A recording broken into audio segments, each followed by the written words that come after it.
bien, merci. Bien, merci Carole. Bonjour à tous.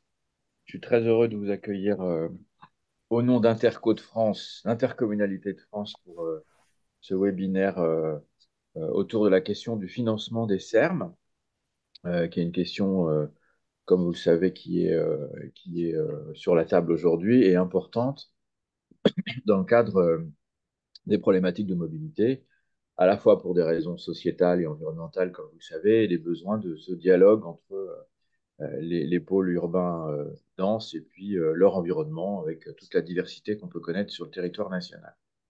Donc on va passer 1 heure et demie ensemble. Euh, L'objectif est que ce soit le plus fluide possible et puis surtout le plus concret possible. À Interco de France, on insiste beaucoup là-dessus. Il y a des diversités de réalités dans notre pays. Et le grand risque, c'est qu'on ait toujours des règles qui soient uniformes et qui finalement ne concernent qu'un petit nombre de territoires, parfois peuplés. Et donc, on a choisi autour de ce séminaire de faire appel à des grands spécialistes qui ont des expériences variées, toujours intéressantes. Vous allez voir en avance, innovantes.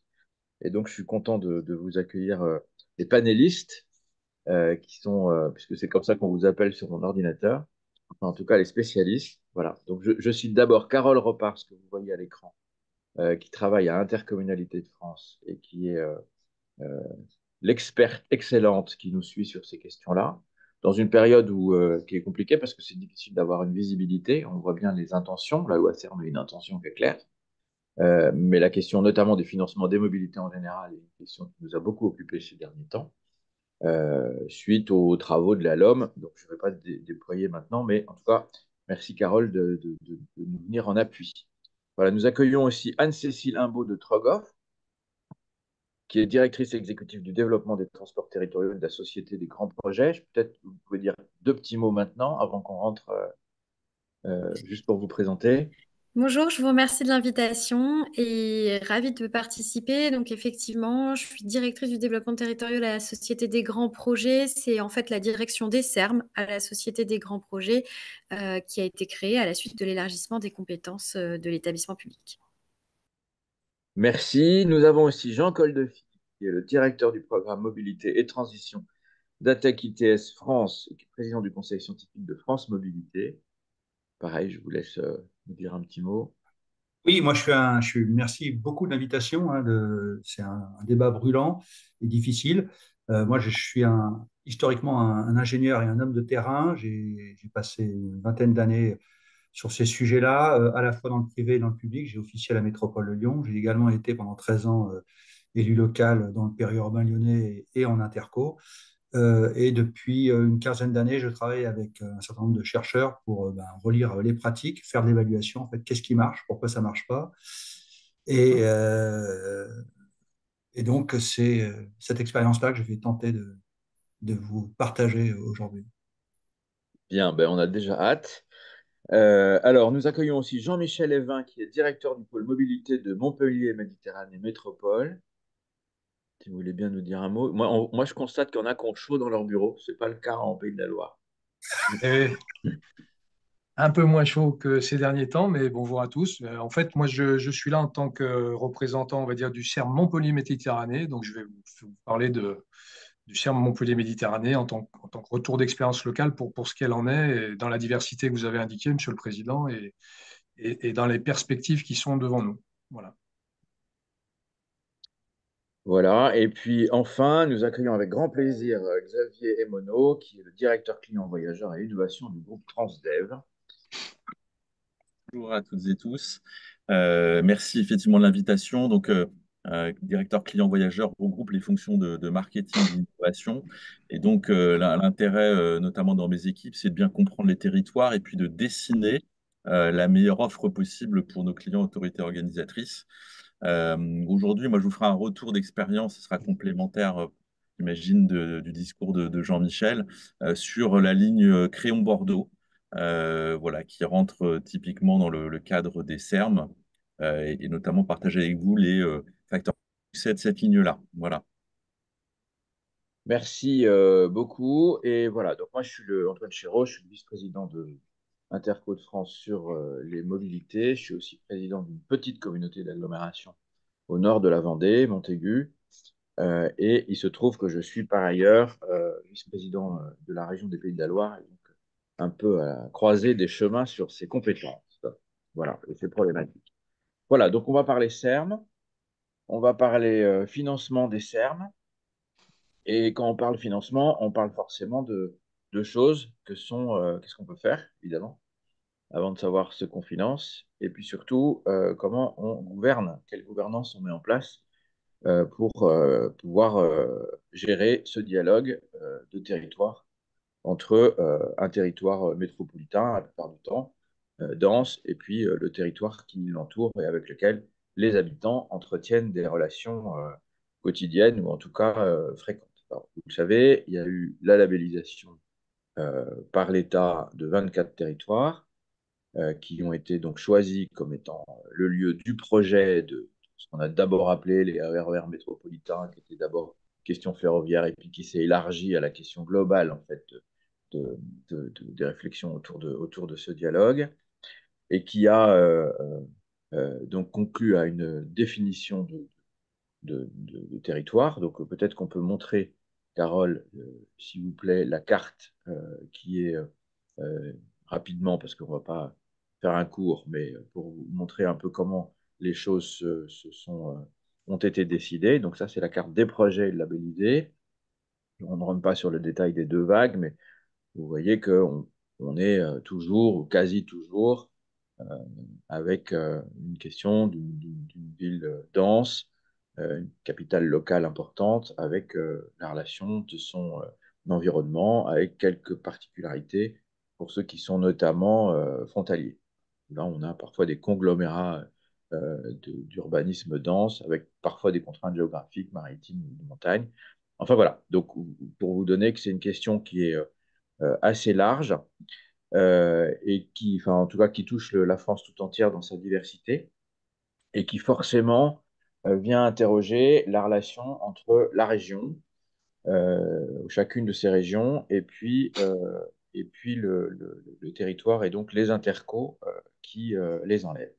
Et du coup, derrière, bah, si c'est développer des solutions de mobilité, il y a évidemment des besoins de financement qui sont parfois des besoins de financement d'investissement, mais beaucoup des besoins de financement d'exploitation dans des territoires où généralement l'endroit le plus dense est déjà doté d'outils de mobilité et les territoires qui le sont moins et qui sont autour ne le sont pas ou pas encore.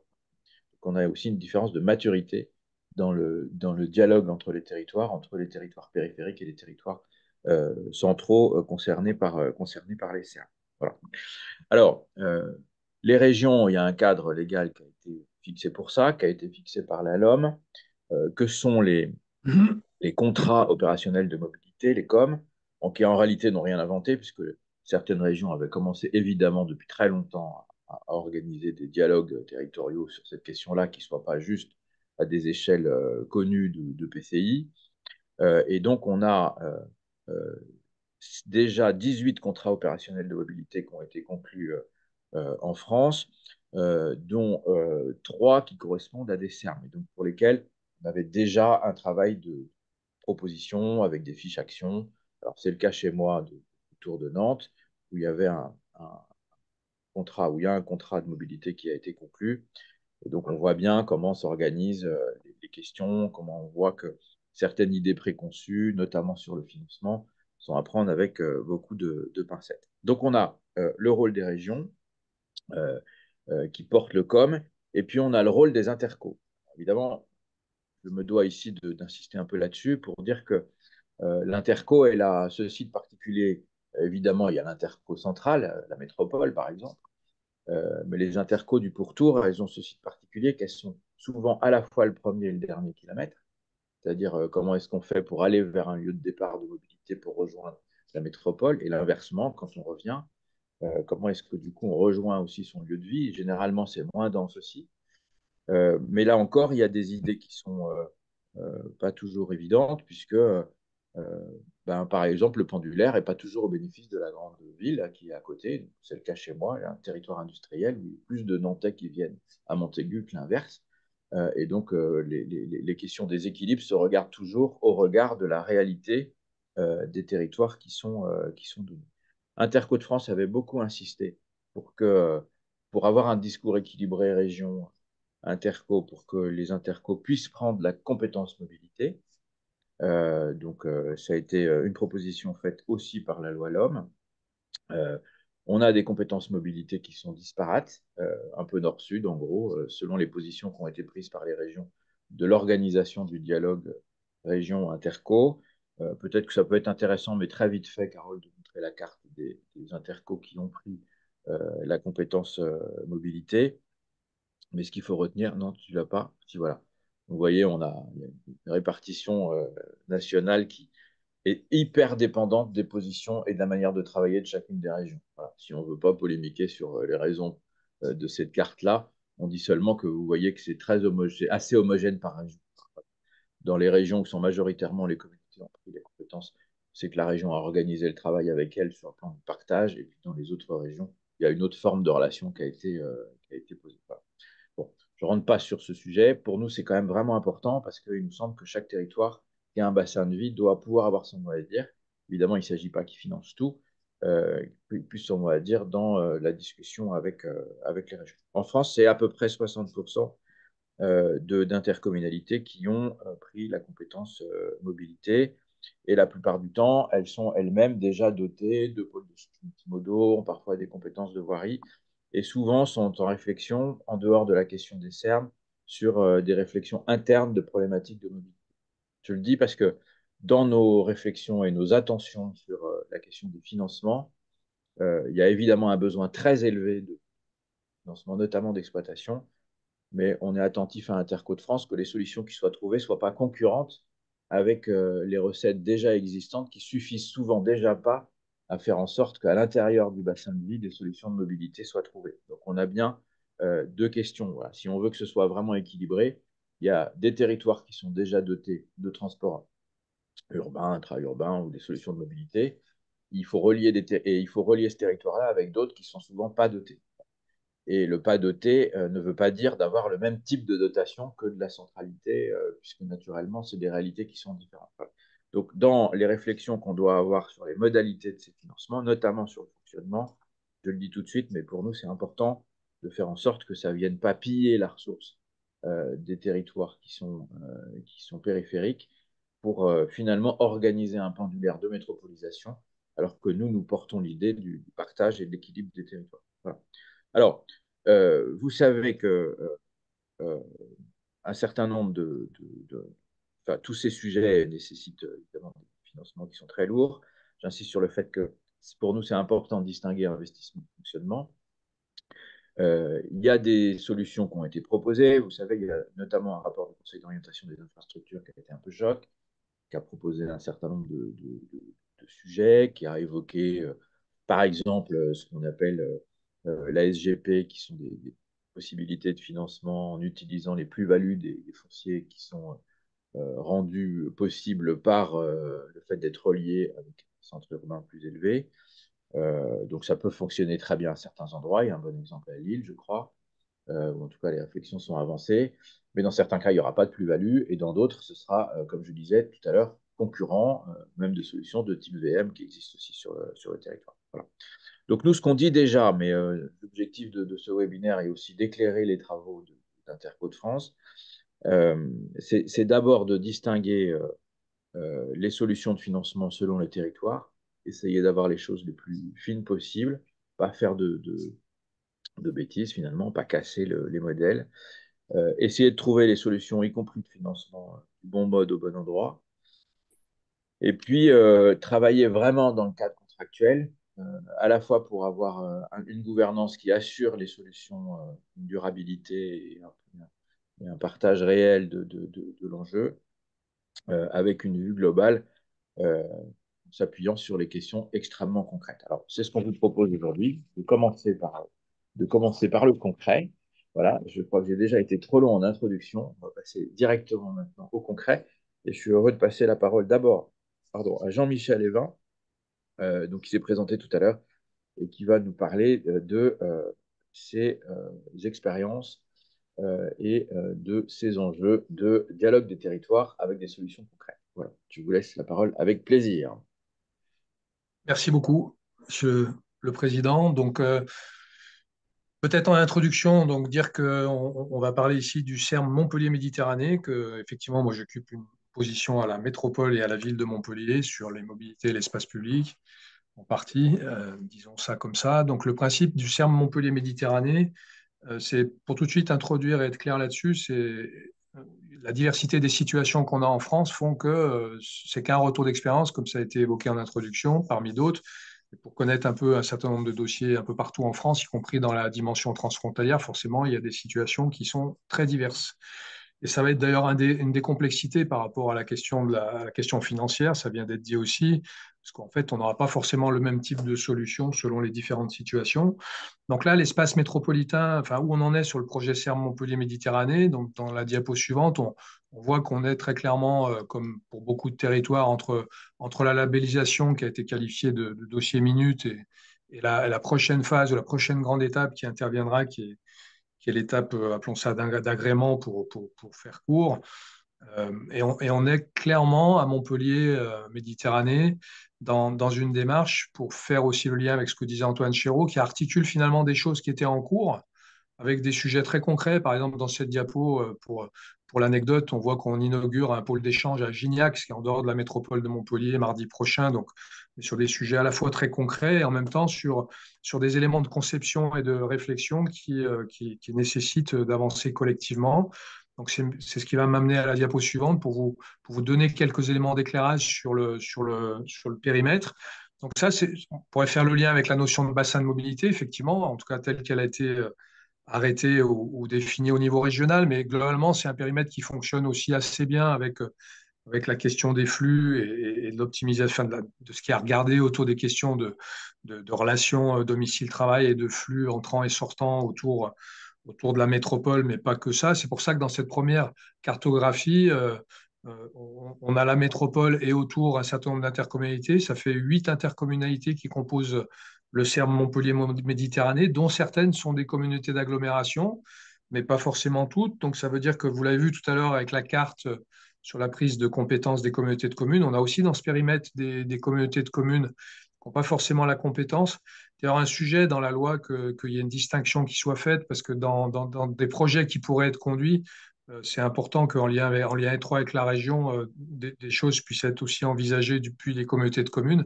Certaines peuvent avoir des choses très concrètes à envisager qui sont reliées au projet de CERM, sans pour autant être forcément des intercommunalités à compétence. Je crois que c'est le cas notamment de la communauté de communes du Grand Pic Saint-Loup au nord de la métropole de Montpellier.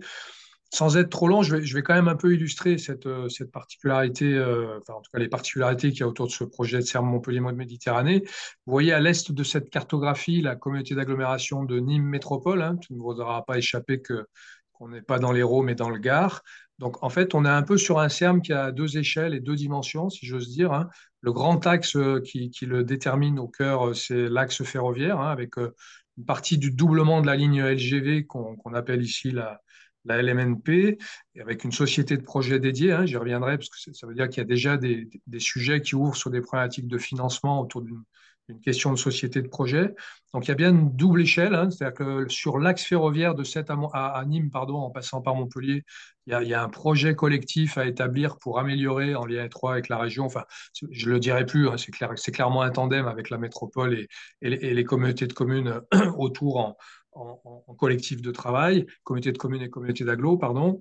Et clairement, il y a un deuxième sujet que vous avez plutôt sur la partie gauche de la cartographie, qui est plutôt de l'ordre du projet territorial, qui, autour de la colonne vertébrale ferroviaire, et dit différents réseaux existants, que ce soit le réseau urbain, le réseau régional ou différents dispositifs existants au sein des communautés d'agglo. L'occasion du levier SERM, c'est l'occasion de finaliser un projet autour de tout ça.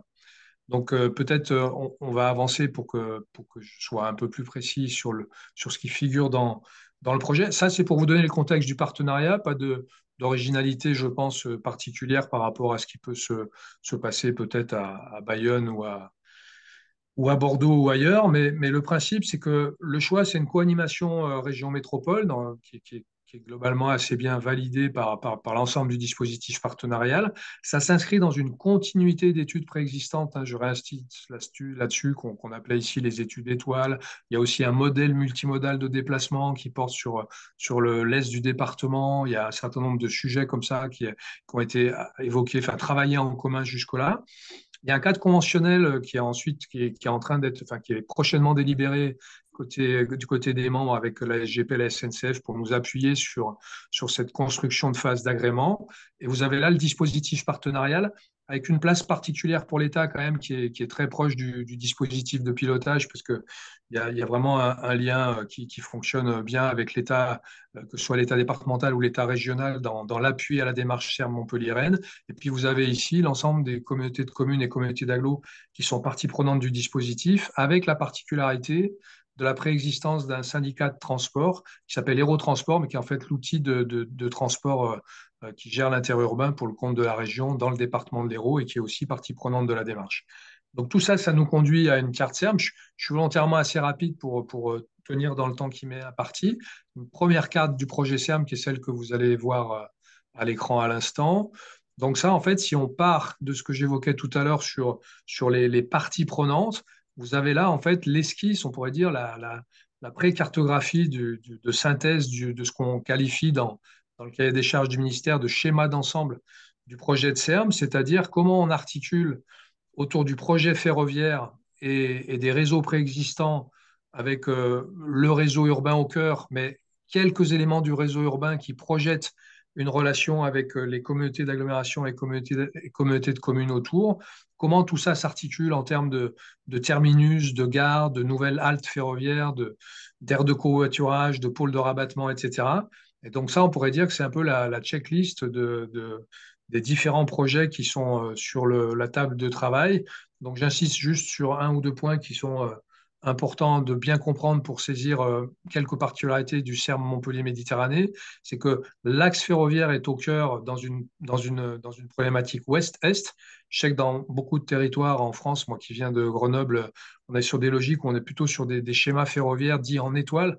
Absolument pas le cas de la situation Montpellier-Rennes et de la situation de Nîmes, mais vous le savez sûrement. Ça veut dire qu'on a un SERM qui a une consistance routière d'évidence.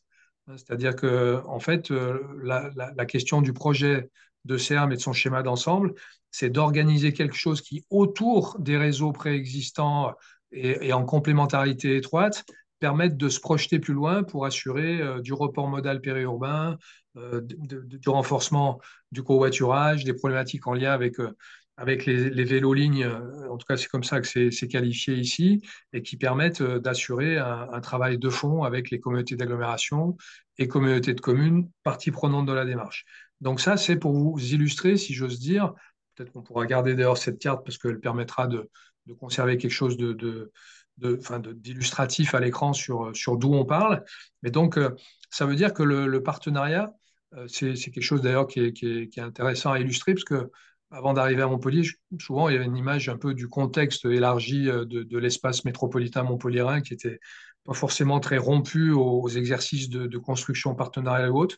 Moi, je crois que ça relève désormais un peu plus de la légende que de la réalité, parce que d'abord, il y a un travail préexistant qui s'est fait. Ensuite, il y a une obligation d'avancer sur ces questions de mobilité dans une échelle territoriale qui soit, et je vais oser le mot, qui soit plus décente que simplement la problématique des périmètres d'AO de chacun, hein, parce que aujourd'hui, nous, à la limite, en tant que métropole, on pourrait dire qu'on est fort sur une problématique urbaine en lien avec un cœur de réacteur qui est le tram, hein, avec deux prochaines lignes de tram en cours de livraison dans ce mandat, enfin une et une extension d'une autre. Mais la réalité du bassin de mobilité elle se joue complètement à une autre échelle, hein. C'est-à-dire qu'en gros, sur cette réalité, je vous donne quelques chiffres comme ça, mais Montpellier Métropole, c'est 500 000 habitants pour 31 communes. La démarche de SERM, on est plutôt sur 8 à 900 000 habitants sur quelque chose qui regroupe, bien entendu, beaucoup plus de communes avec l'ensemble des intercommunalités que j'ai citées. Et dans la réalité, la particularité forte, je crois qu'on partage avec Toulouse sur cet espace, c'est qu'il y a une pression démographique qui est continue et qui n'a jamais cessé. C'est-à-dire que c'est entre 12 à l'échelle du périmètre du CERM, je pense qu'on doit être autour de 12 000 nouveaux arrivants par an. C'est l'histoire récente qui dure depuis un moment et c'est aussi toutes les projections qu'on peut faire pour ce qu'on a devant nous. Donc ça met finalement le contexte politique dans une situation, moi j'aurais envie de dire, d'obligation sur des solutions à apporter sur cette question des mobilités, ce qui nous facilite aussi le travail dans une logique de bénéfice usagé sur cette mécanique SERM. Donc voilà, en résumé, sur d'où on parle, contexte démographique, réalité territoriale, composition de la candidature, déjà des avancées significatives au stade de là où on en est, et surtout un travail de fond qui est engagé désormais dans le cadre du schéma d'ensemble sur la feuille de route, mais plutôt, bien entendu, vous l'avez compris, là je parle au titre du CERM Montpellier-Méditerranée, au-delà de la métropole, qu'au sein de la métropole, même si deux axes structurants de bus à haut niveau de service au sein de la métropole vont permettre de continuer à contribuer à réaliser la colonne vertébrale de ce dispositif terme. Désormais, toutes les études de conception sur des choses nouvelles se dérouleront à cette échelle. Donc ça, c'est d'où on parle. Où on en est, donc je l'ai indiqué rapidement, on est dans le cadre du cahier des charges de l'État autour de la question de bâtir à la fois le schéma d'ensemble, la gouvernance, enfin des solutions de gouvernance et la question des finances. Moi, le propos que j'aurais envie de développer, c'est pour ça qu'on j'ai plaisir, moi, d'être à l'intercommunalité de France, c'est que, en fait, ce qui peut permettre, à mon avis, d'aboutir avec la complexité qu'il y a devant nous sur la question financière, voire même sur celle de gouvernance, c'est d'être fort sur les contenus et sur les projets dans cette logique du bénéfice usager. Et je pense que c'est plutôt dans le cadre d'un dispositif de type intercommunalité de France qu'on a des chances d'être assez fort sur ces éléments de contenu, parce qu'en fait, on voit bien que la base de la composition territoriale, c'est celle des intercommunalités, en tandem avec le niveau régional, c'est celle des intercommunalités, parce qu'en fait, elles ont la compétence et elles composent en général les bassins de mobilité et ces grands espaces urbains et métropolitains qui viennent en interrogation autour du dispositif SERM et du levier envisagé sur la question des finances au sens strict. Donc j'y reviens un tout petit peu, mais c'est pour dire que nous, sur le schéma d'ensemble, souvent, vous savez, dans les territoires, on va avoir tendance à dire, bon, mais c'est bon, le schéma d'ensemble, on l'a fait, on prend la checklist là, des deux, trois projets, on en avait dans les cartons, on sait d'où on parle, c'est réglé. Ben, en fait, non, hein, je crois que, enfin, je ne sais pas où en sont les collègues forcément précisément ailleurs en France, mais il faut vraiment mesurer que ce qui se dessine derrière cette notion de schéma d'ensemble, d'ailleurs avec le niveau d'exigence que l'État a posé dans le cahier des charges, c'est quelque chose qui est plutôt plus proche du PDM grand périmètre à trous, avec sa dimension programmatique, le cadre de gouvernance et le financement, qu'une checklist simplifiée de quelques projets qui seraient déjà dans les tuyaux du CPER, mal financés, et sur lesquels on recomposerait autour. Hein. Il y aura forcément un peu des deux, hein, mais, parce que par exemple, certains projets de halte ferroviaire sont déjà bien entendu dans la tuyauterie, si je peux me permettre l'expression. Mais en fait, l'enjeu, c'est d'être fort sur cette composition du schéma d'ensemble et d'être capable de répondre aussi en termes de justification ou autre. Donc ça nous promet de belles séances de travail à venir, à la fois au plan politique et technique, puisqu'en en fait, on essaie de conduire ça dans un délai qui est finalement très court et en complémentarité avec l'ensemble des sujets qui sont travaillés par chacune des intercos prises en tant que telles. Donc, pas simple, hein. Grosse densité de travail. On compte beaucoup sur nos collègues de la SGP et de la SNCF pour nous aider là-dessus, plus aussi quelques points d'appui autres. Mais je crois que c'est un des points qu'il faut quand même relever dans les démarches qui s'engagent, c'est qu'il y a sûrement une grande diversité de travail sur cette question du schéma d'ensemble et que pour nous, c'est quelque chose qui est posé par Carole Delga pour le niveau régional et Mickaël Delafosse pour la métropole de Montpellier de façon extrêmement ambitieuse. Et c'est par le projet qu'on a peut-être quelques chances de mettre un tout petit peu le pied dans la porte ou d'entrouvrir la porte des solutions à trouver autour du financement. Je le dis aussi pour vendre un peu le projet SERM Montpellier-Méditerranée. Vous vous doutez bien qu'avec un projet comme celui-là, on est sur quelque chose qui est beaucoup moins lourd en termes de situation financière que peuvent l'être certains SERM dont j'ai vu passer des fois quelques chiffres qui se chiffrent en milliards sur des projets d'infrastructure ferroviaire. Là, vous comprenez bien qu'on est sur un sujet ferroviaire, oui, en termes d'amélioration d'un certain nombre de choses, si j'évoque pas la question de la LNMP, mais que je reste bien sur la problématique du CERM. On est sur un projet ferroviaire qui est déjà en place avec des améliorations et qui est complété d'un certain nombre de composantes routières et autres services qui fait qu'on est plutôt dans des sujets qui sont de l'ordre de 400 millions d'euros en termes de projet global que de 1,5 milliard ou de 3 milliards, comme j'ai pu l'entendre par ailleurs. Donc voilà, ça c'est plus d'où on parle, où on en est. Maintenant, pour évoquer la question de la gouvernance et surtout celle des finances, effectivement, le sujet de la gouvernance, il peut être posé. Moi, enfin, techniquement, on a un peu tendance à être vigilant sur cette question-là, parce que il y a beaucoup d'interrogations autour de l'addition, pardon, excusez-moi, des différents niveaux de structure. Il y a déjà une société de projet sur la LNMP, il y a un syndicat des mobilités qui agit pour le compte de la région. Chaque interco a beaucoup de travail à faire avec des élus. En plus, on arrive sur une fin de mandat avec un autre cycle qui démarrera derrière. Donc moi, sur la question de la gouvernance, je serais un peu prudent. Pourtant, j'ai pas mal écrit sur ces questions-là, y compris avec certains collègues d'Interco. Ce qui est clair, c'est que la réflexion de la gouvernance doit partir du niveau intercommunal pour se poser des questions sur la façon d'envisager ça plus collectivement, sans qu'on monte des usines à gaz. Après, il y a un deuxième niveau sur la question de la gouvernance, c'est que quand on sera dans la phase de contractualisation CERM, forcément, il y a besoin d'un outil qui rende la contractualisation pérenne. Et il y a bien, pour moi, j'essaye d'être clair, j'espère que je l'aurai été, sinon il y aura des questions. Quand on est sur un territoire comme celui du CERM Montpellier-Méditerranée, le sujet gouvernance, il est bien posé dans ces deux dimensions-là. C'est-à-dire que l'apprentissage de la coopération peut nous amener à des choses, à des évolutions, et certains objets sont déjà en place. Et la contractualisation CERM peut nécessiter quelque chose qui est pas forcément tout à fait de même nature, parce que vous savez que sur l'aspect contractuel, on est dans le cadre des CPER préexistants. On signe, en tout cas ici en Occitanie, un volet mobilité dans lequel les études CERM pour aller jusqu'à la phase contractualisation CERM sont en place. Et c'est seulement dans le cadre de la phase suivante de contractualisation à partir de 2027 que normalement notre feuille de route CERM doit trouver, et je vais venir sur les financements ainsi, sa capacité à être financée et à être déroulée dans cette prochaine situation contractuelle avec un cadre de gouvernance qui doit être stabilisé et précisé pour cette échéance. Donc, beaucoup de travail sur ces questions de gouvernance. Moi, par expérience professionnelle, j'aurais envie de dire, pas forcément celle qu'il faut mettre en avant. Si on pouvait rester un petit moment sur les contenus et les projets dans les territoires pour ensuite montrer quelle force ça peut avoir par rapport aux bénéfices usagers, je pense que ça serait plutôt une bonne chose. Donc après, je ne reviens pas sur ce qu'a dit tout à l'heure le président de séance, la conférence nationale, sur ses compléments, la préparation de la DCF, sur comment envisager tout ça. Ce qui est clair, si je peux me permettre de dire un mot en introduction là-dessus, parce que je profite aussi des collègues de la SGP pour le redire, dans les territoires comme ici en Occitanie, moi je ne parle pas pour le compte des élus, mais je les entends quand même assez régulièrement, si des solutions claires ne sont pas posées au niveau de l'État en complément de ce qui existe aujourd'hui dans les territoires et de ce qui se fait dans le cadre du CPER, et j'ai conscience des difficultés financières pour tous, la phase de contractualisation des CERM, en tout cas pour Montpellier, il n'y en aura pas.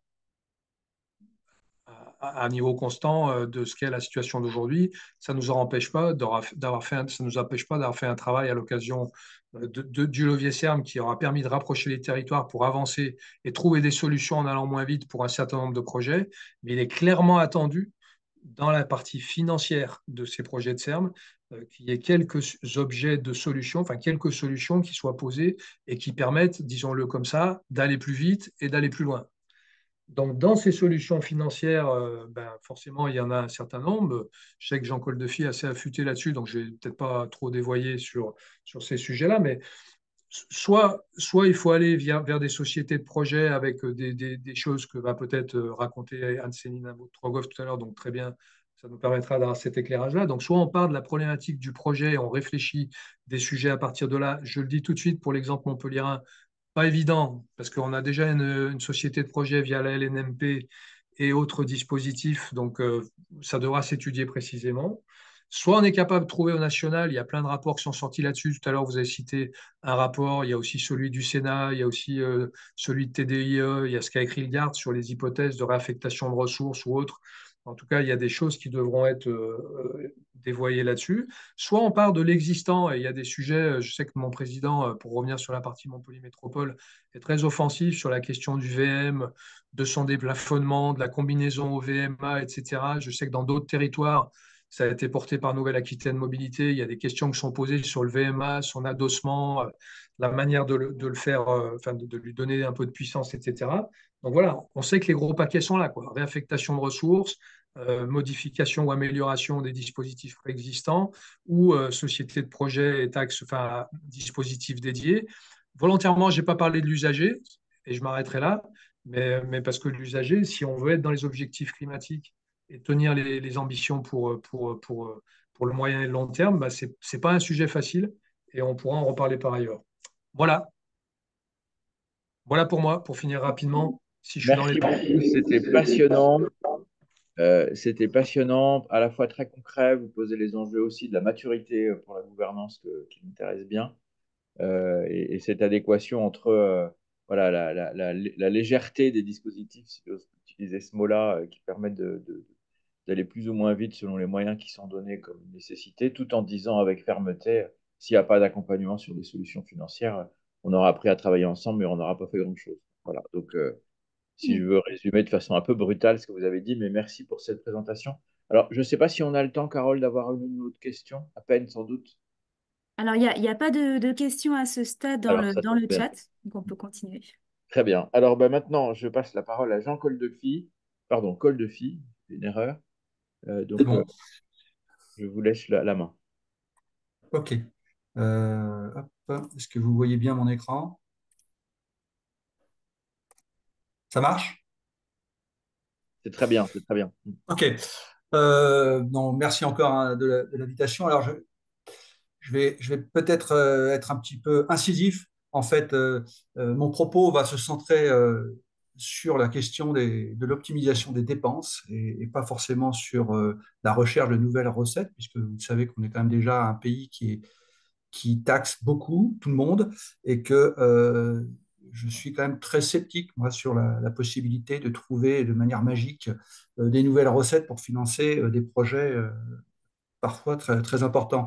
Je vous propose plutôt la démarche suivante, c'est d'abord repartir des enjeux, hein, c'est expliqué de manière très territoriale Jean-Michel Évin, des exigences également, ça on oublie un peu, et puis là je vais pas jouer le beau rôle, mais sortir des totems et des tabous. Donc les tabous, c'est ce dont on n'a pas le droit de parler, et les totems, c'est ce qu'il ne faut pas remettre en cause.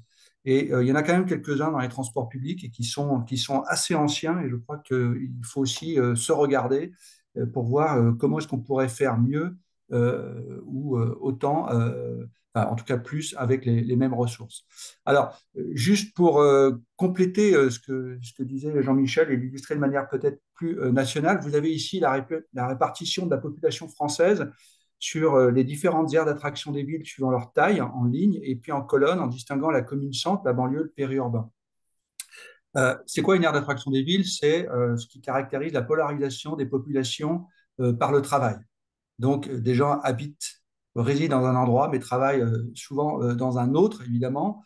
Et ça, c'est grâce aux mobilités. Qu'est-ce que nous dit ce tableau? Vous voyez déjà que 93% de la population euh, euh, réside en fait dans un espace urbain, c'est-à-dire qu'une ville, ça ne se limite pas à sa commune centre, mais ça comprend aussi toutes les couronnes périurbaines.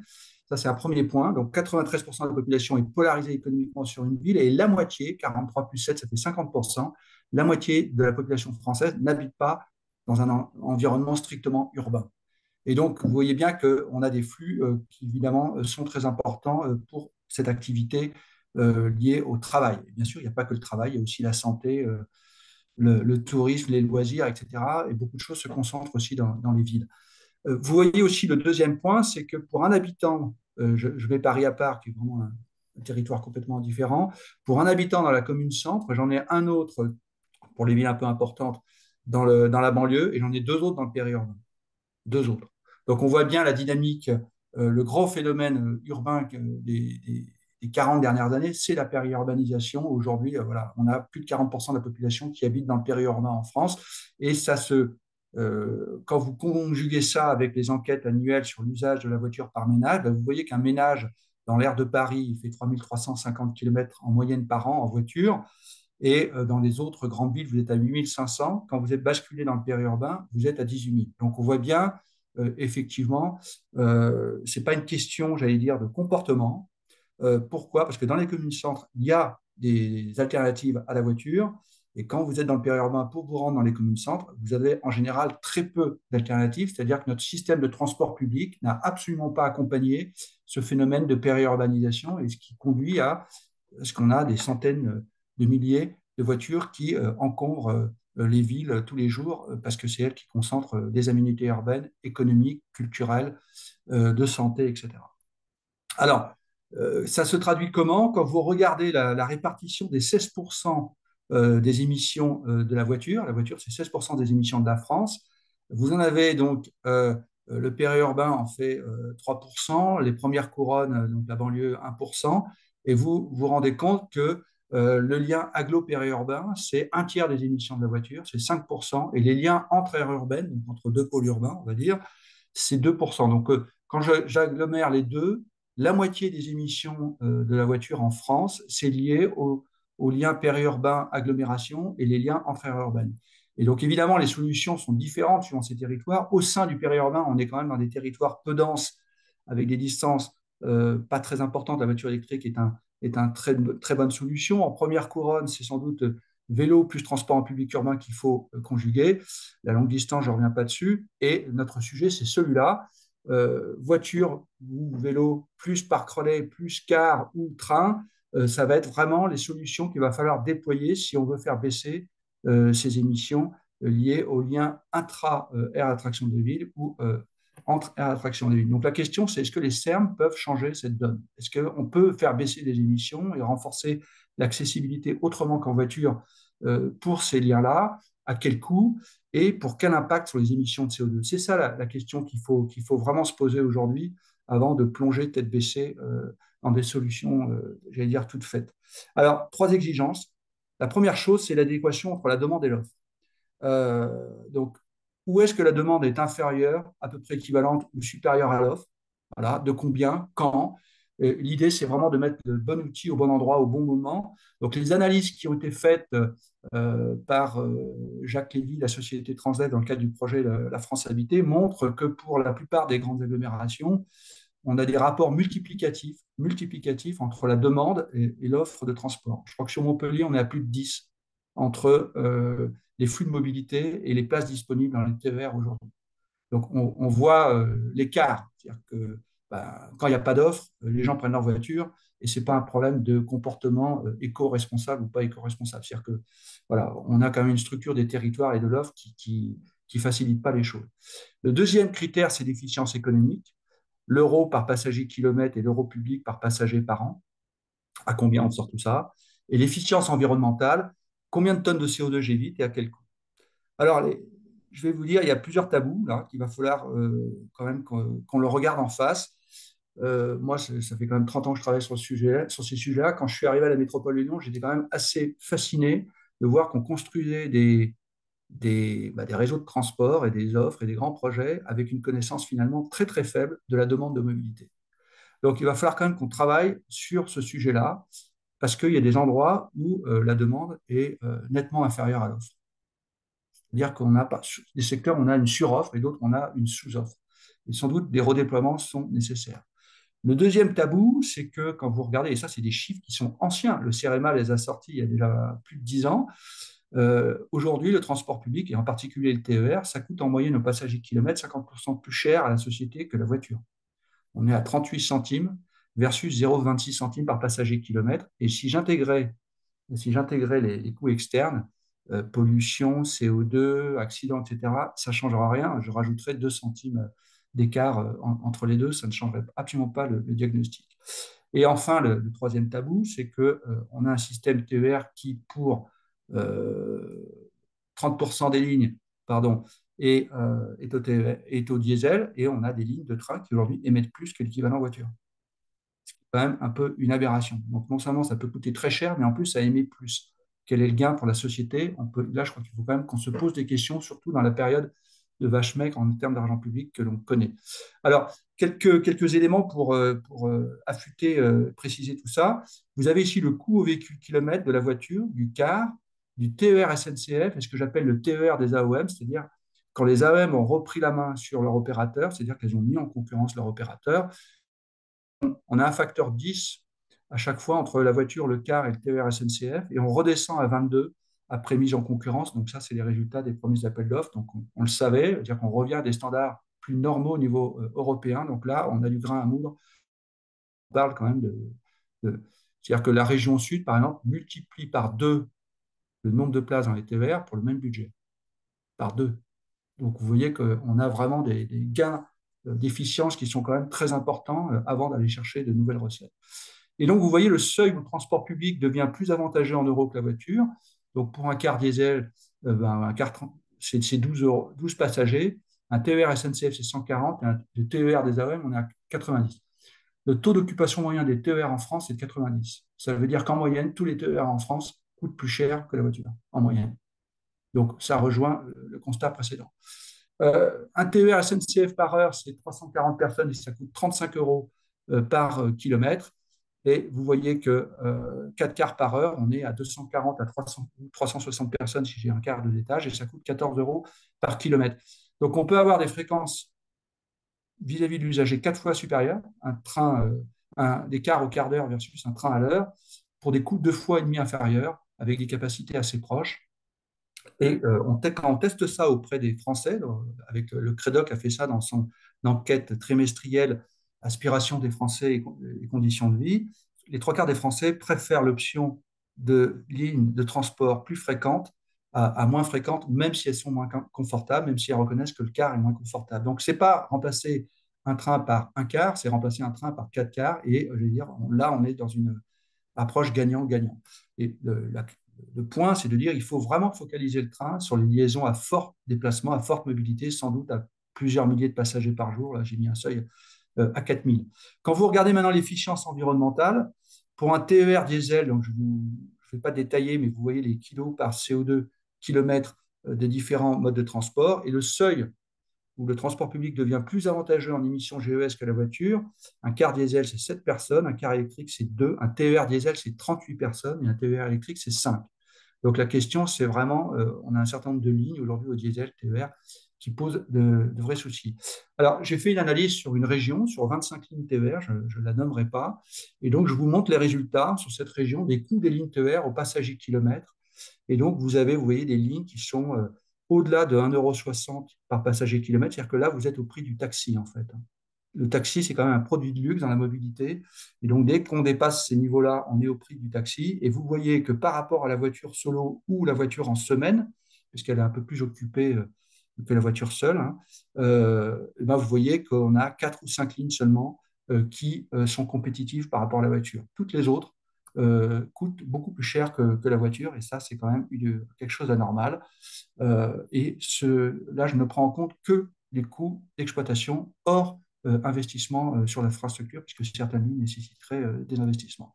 Si vous passez à une fréquence 4 fois supérieure en heure de pointe et 2 fois supérieure en heure creuse, c'est-à-dire qu'au lieu d'un train par heure, vous passez à 4 quarts ou 2 quarts par heure, donc c'est les points orange, mais vous avez une baisse très significative des coûts. Vous faites des économies de 100 millions d'euros. 100 millions d'euros pour la région analysée, sans prendre en compte l'induction, et vous vous rendez compte que pratiquement toutes les lignes sont inférieures et nettement inférieures au coût d'usage de la voiture, donc économiquement, c'est quelque chose qui se justifie. Quand vous regardez maintenant l'efficience environnementale, j'allais dire, il faut regarder 2 choses, donc les quantités d'émissions évitées et le coût de la tonne de CO2 évité. Donc vous avez un premier quart, j'allais dire, on a des coûts faibles avec des forts passagers kilomètres en voiture évitée. Donc ça, c'est les TER des AOM donc, vers les agglomérations. Ils sont blindés en heure de pointe, on le sait. C'est la combinaison vélo plus parc relais plus car express en ville, c'est le transport en commun urbain à forte fréquentation, ça c'est vraiment ce qu'il faut privilégier. On a un deuxième secteur, j'allais dire, on a des fortes quantités d'émissions évitées mais des coûts élevés. Donc ça, ce sont les TER SNCF vers les agglos et par exemple l'hydrogène dont on parlait à une époque. Et l'idée, c'est de faire baisser ces coûts pour basculer du jaune vers le vert. La mise en concurrence, ça sert à ça sert à faire baisser les coûts pour la société et donc pouvoir déployer plus d'offres au même tarif. Et puis la deuxième chose, c'est qu'il faut adapter l'offre à la demande. Sans doute aujourd'hui, on déploie encore trop de trains, c'est ce que montre l'exemple précédent, là où la demande est très faible et elle n'évoluera pas parce qu'on a des territoires qui aujourd'hui échangent peu avec d'autres territoires. C'est comme si à la fois on n'avait pas développé notre système de transport public, en particulier TER, dans les territoires qui avaient connu une forte croissance et qu'on avait maintenu sur d'autres territoires des lignes qui sont aujourd'hui inadaptées à la demande parce que ces territoires ont bougé et que depuis 50 ans, évidemment, la localisation à la fois des ménages et des entreprises a beaucoup bougé. Ce qu'il faut absolument éviter, c'est ce qui est en rouge, c'est-à-dire qu'on évite peu à des coûts très élevés, donc les petites lignes TER diesel qui émettent plus que la voiture, et puis parfois du covoiturage avec subvention par usager. Et puis, j'allais dire, le pourquoi pas, c'est des coûts faibles à faible passager kilomètre. Donc ça, c'est l'exemple type du vélo monomodal dont on parle beaucoup. Je rappelle, 90% des kilomètres réalisés en voiture en France sont au quotidien, hein, hors long trajet, sont le fait de trajets de plus de 10 km, donc 20 km par jour. Et c'est là où on voit les limites du vélo seul. Le vélo, c'est en combinaison avec les transports en commun qui pourra avoir un impact important. Donc, je reviens sur ma région et donc je regarde les coûts d'évitement, en fait, ce qu'on appelle les coûts d'évitement, c'est-à-dire les euros par tonne de CO2 évité, donc, et puis les tonnes de CO2 évitées par an. Vous voyez en bleu lignes en train et en orange si je passais en car. Donc vous voyez déjà, vous avez un certain nombre de lignes qui sont à gauche de leurs données.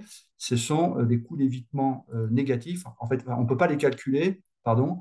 Pourquoi? Parce qu'on a des lignes qui émettent plus que l'équivalent voiture. Donc ça ne joue pas. Et vous voyez qu'on a des coûts de la tonne de CO2 qui peuvent être totalement stratosphériques. Je rappelle le montant de la taxe carbone qui est à 45 euros la tonne.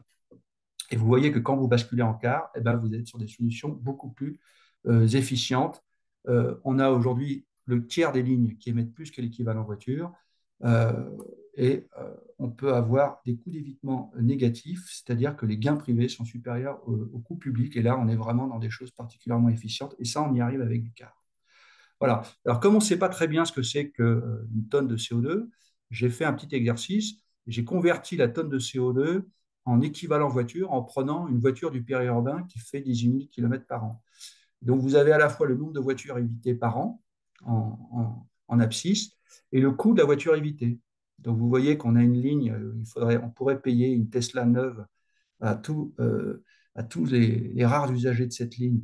Ça ferait de sacrées économies, mais vous voyez qu'on est aux alentours de 20 000 euros, 15 à 20 000 euros. 60% des Français, quand ils achètent une voiture, ils mettent moins de 10 000 euros.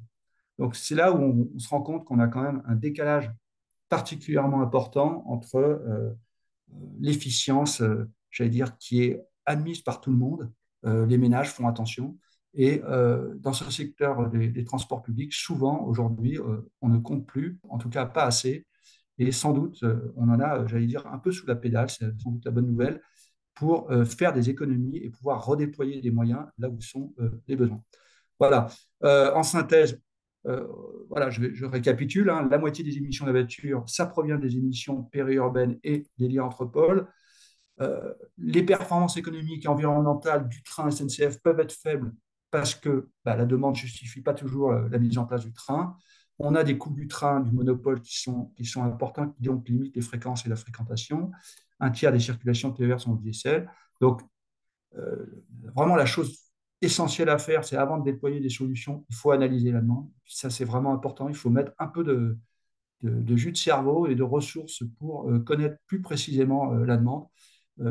Aujourd'hui, ce qui est utilisé, c'est souvent les données de recensement, la base de domicile-travail.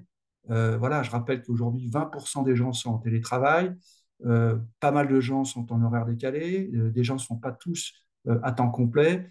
Bref, cette base, elle comporte quand même de sacrés biais, en fait, d'insuffisance. Et puis, le travail, c'est la moitié des kilomètres, mais ce n'est qu'un quart des déplacements. Donc, ça veut dire que les trois quarts et la moitié des kilomètres se passent ailleurs.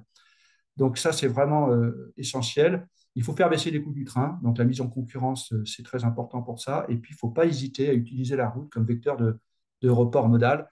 Je pense que demain, si on veut vraiment faire du report modal de la voiture vers les transports communs sur ces liaisons-là, c'est la modification de l'usage de la route qu'il faudra sans doute opérer en essayant de dupliquer ce qui a été fait en ville, c'est-à-dire donner la priorité aux modes les moins émissifs et les moins consommateurs d'espace avec des voies réservées, des priorités de feu, etc.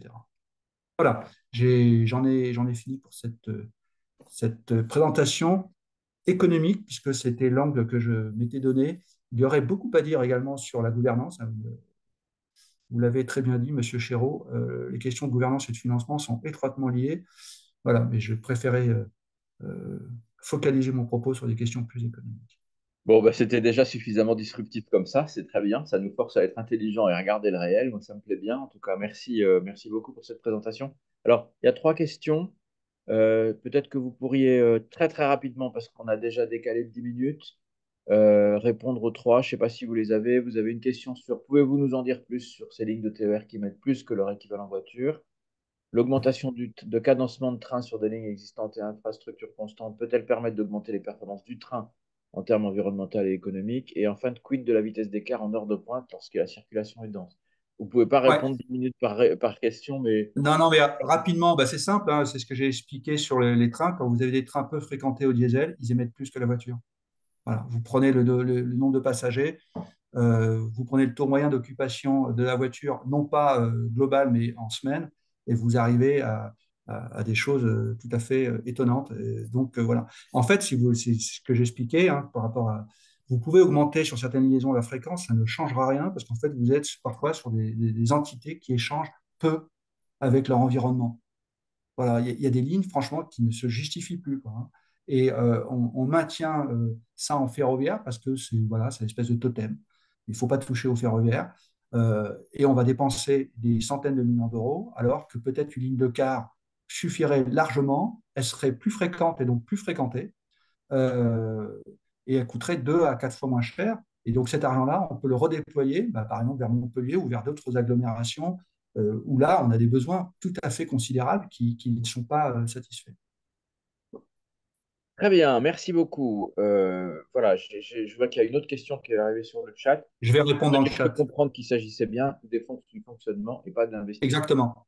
Ouais, ce n'est pas les coûts d'investissement, c'est uniquement le fonctionnement. Très bien, bah écoutez, merci infiniment pour cette présentation précieuse. Et donc, je vais maintenant passer la parole à Xavier Emono en lui disant que, bon, si on pouvait essayer d'être strict sur... voilà, normalement, c'est 10 minutes. Mm. Parfait. Merci. Je vais vous partager la présentation. Voilà, j'espère que elle apparaît sur votre écran. Pas encore. Pas encore. Alors, je n'ai pas fait la bonne manip. Voilà. Très bien. Voilà, normalement, C'est parfait, on a ce qu'il faut. Mm. superbe. Hop. Voilà. Alors, moi, je vais vous parler des solutions de Car Express et notamment de la ligne Créon-Bordeaux que nous opérons. Alors, pour Transdev, le sujet des serres nous intéresse fortement, à la fois parce que on devient opérateur ferroviaire régional en France avec la ligne Marseille-Nice qu'on va opérer à partir de l'été prochain. Et puis, on opère aujourd'hui 45 lignes de Car Express en France, une trentaine en Île-de-France et une quinzaine en province. Alors, et notamment donc, la fameuse ligne Créon-Bordeaux dont je vais parler. Elle s'inscrit dans le périmètre du CERM Nouvelle-Aquitaine.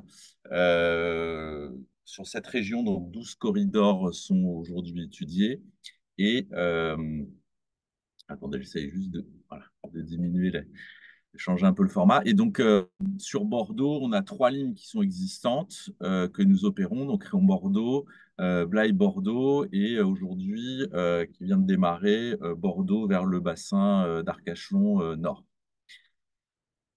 Euh, Juste, c'est intéressant, c'est si on regarde donc là pour la ligne Créon-Bordeaux, si on regarde l'image qui est proposée, donc une dizaine d'arrêts, et on voit assez rapidement que l'on sort de la zone très très urbaine et qu'on dessert les communautés de communes, notamment tout autour de Créon. Et donc cette inscription dans le territoire, on voit bien que ça concerne la métropole, mais pas que. Quelques éléments de caractéristiques. C'est une ligne qui finalement a été lancée bien avant la loi SERM en septembre 2019. Elle est assez représentative d'autres lignes de car express que l'on peut avoir en province, c'est-à-dire un temps de trajet autour de 50 minutes, une forte amplitude horaire, une fréquence à 15 minutes en heure de pointe, trentaine de courses par sens, donc 60 en tout, et puis un confort, on va dire, standard plus, à savoir qu'on plus on va dire, d'espace convivial, de confort du siège. On a des tablettes, on a du Wi-Fi à bord, des prises USB. Et la tarification est intégrée combinée. On y reviendra tout à l'heure sur cette tarification. Si on revient sur l'inscription dans le territoire, euh, vous voyez ce que j'expliquais tout à l'heure. Donc, on a 4 arrêts sur la zone Bordeaux Métropole et 8 arrêts hors Bordeaux Métropole avec des pôles intermodaux. Ça, c'est un enjeu assez fort pour le rabattement. On le voit évidemment que ce soit au port de Bordeaux, mais au-delà, notamment le bout de ligne qui est au centre commercial de Créon avec d'autres lignes régionales qui viennent alimenter. Et puis, on a des aires de covoiturage et des parkings relais. On va voir une illustration juste après. Autre élément important, on y reviendra dans les facteurs clés de succès, sont les aménagements routiers. On a des priorités au feu et également l'utilisation de couloirs bus et 4 km de voies réservées qui ont été voilà, conçues et dédiées covoiturage et transport en commun. Pour donner un ordre d'idée, donc c'est à peu près 19 millions d'euros le coût de ce contournement. Voilà. Et si on rapporte le coût de fonctionnement de la ligne, on est sur un peu plus d'1 million d'euros de coût de fonctionnement annuel. Vous voyez on est sur des montants certes élevés, mais bien moindres que des investissements d'infrastructures ferroviaires. L'intermodalité, je l'ai évoqué tout à l'heure.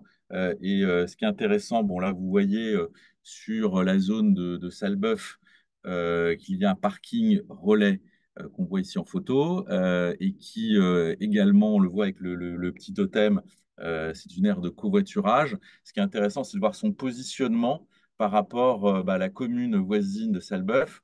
On y reviendra, on voit très très bien que les habitations sont assez proches qu'il y a des zones, on va dire, de vie avec, vous voyez, un carrefour contact qui apparaît ici, et que on peut effectuer le trajet à pied pour aller rejoindre le car.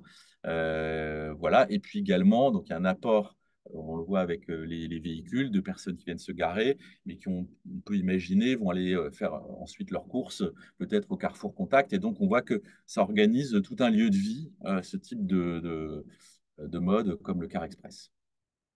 Alors, tout n'est pas magique, mais c'est quand même un vrai succès, cette ligne-là. Donc, quelques chiffres. Alors, le financement, c'est région plus Bordeaux Métropole, hein, donc un financement multiple.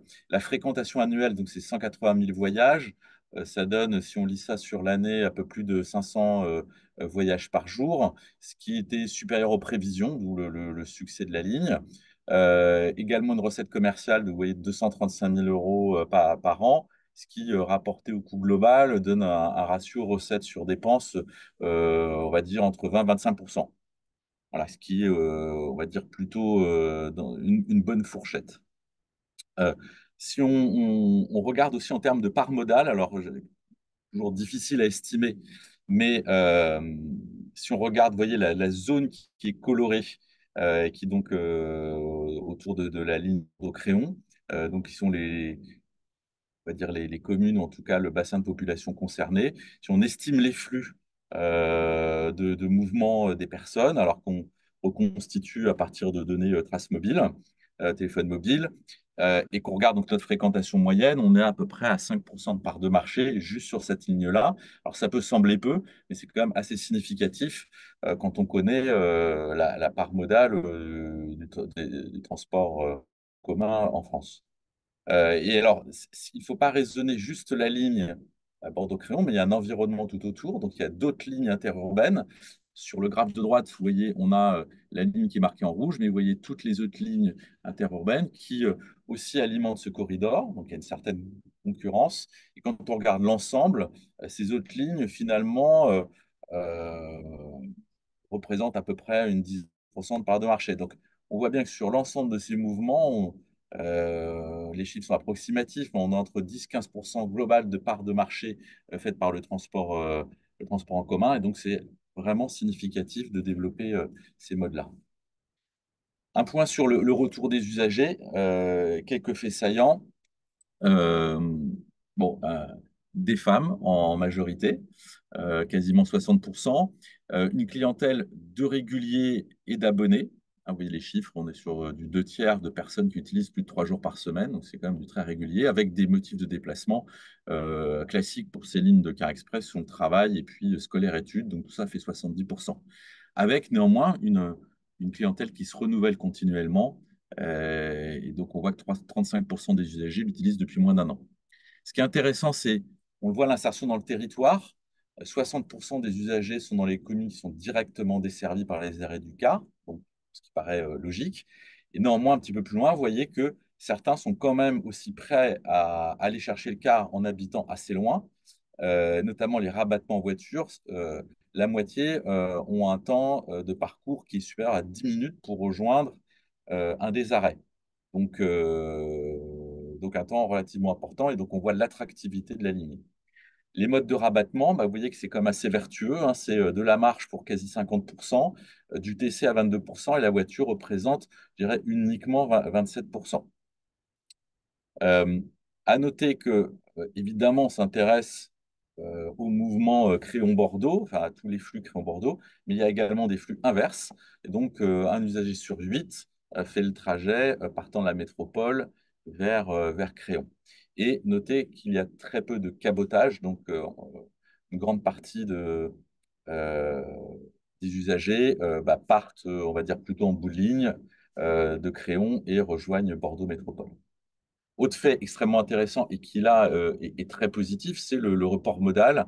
55% des usagers ont un véhicule et peuvent faire le déplacement avec leur propre véhicule, mais ils choisissent, pour différents facteurs qui sont mentionnés dessous, cette ligne de Car Express.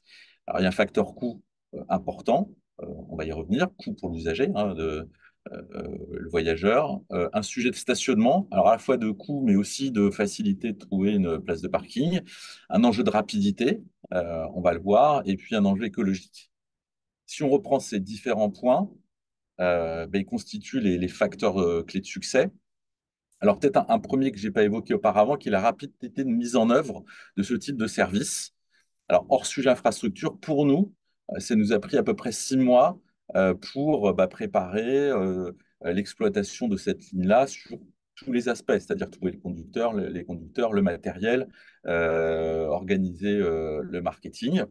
Voilà, donc ce qui est quand même extrêmement rapide. On est même des fois sur des timings plus courts.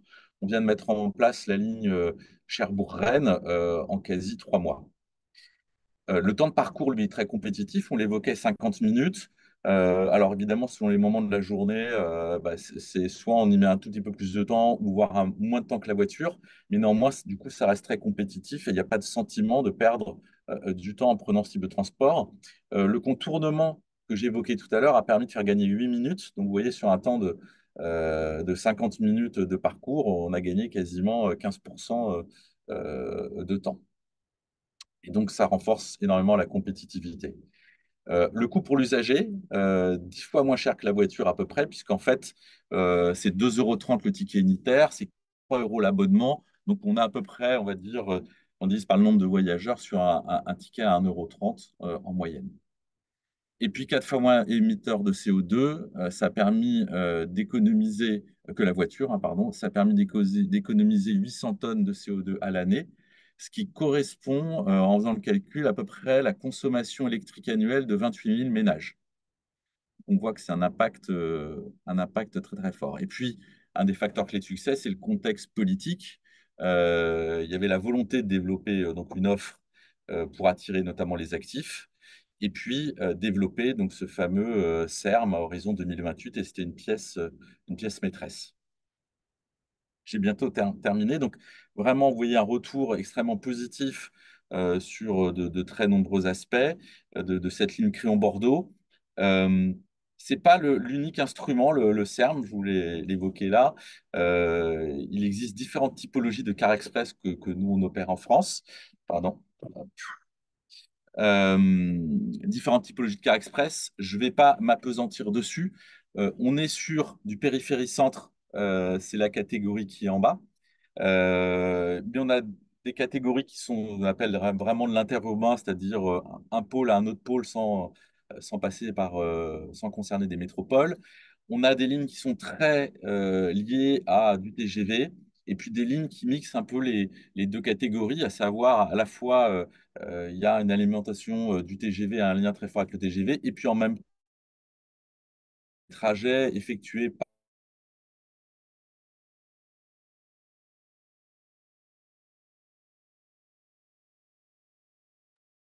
On vous a perdu. Bon, c'est la ligne qui est coupée, pas la ligne de car.